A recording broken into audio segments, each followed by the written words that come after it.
Alors voilà pour notre virée d'aujourd'hui. À partir donc du Brévent derrière nous, on va essayer de traverser ce joli plateau de Carlaveyron qui s'ouvre devant nous pour rejoindre l'aiguillette des Ouches, en passant par ce beau vallon qui fait partie de la réserve naturelle des Aiguilles Rouges, en compagnie de Laurent qui nous accompagne aujourd'hui. On va le voir tout le long, hein, mais les zones sensibles ici, c'est surtout les zones qu'on voit qui sont à l'ombre, hein, où il y a des rochers principalement, puisqu'on est à une certaine altitude, donc il n'y a pas énormément d'espèces. On peut trouver essentiellement du lièvre variable et du lagopède alpin, voilà, qui sont deux espèces très très discrètes, donc on ne verra probablement pas de la journée, mais on verra peut-être des indices.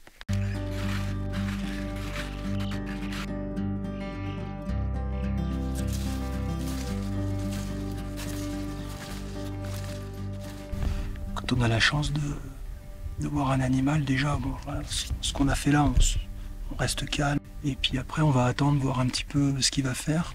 Probablement, il va partir.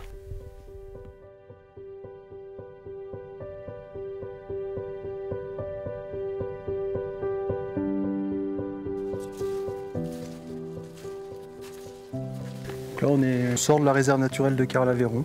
Voilà, on va descendre sur les chalets de Chailloux et on va trouver des zones un petit peu différentes.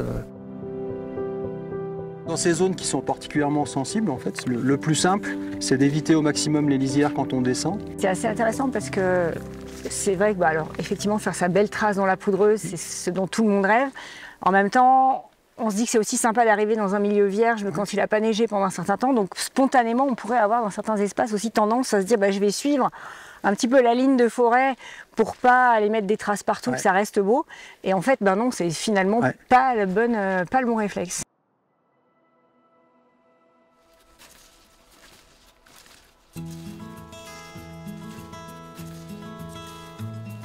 On a de belles traces là, hein, dites donc. Ouais.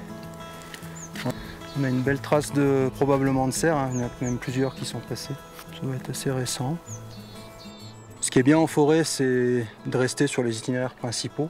Hein, souvent il y a des chemins, il y a des pistes 4x4, donc ça c'est l'idéal. Et quand on doit traverser des grandes clairières, des grandes tourbières enneigées, il ne faut pas hésiter à passer au milieu, hein, pour éviter, comme tout à l'heure, les lisières. Et en fait, les animaux, ils se tiennent pas très loin de nous, hein. On a vu des traces tout à l'heure en arrivant. Ils sont discrets. La journée, ils sont relativement peu actifs.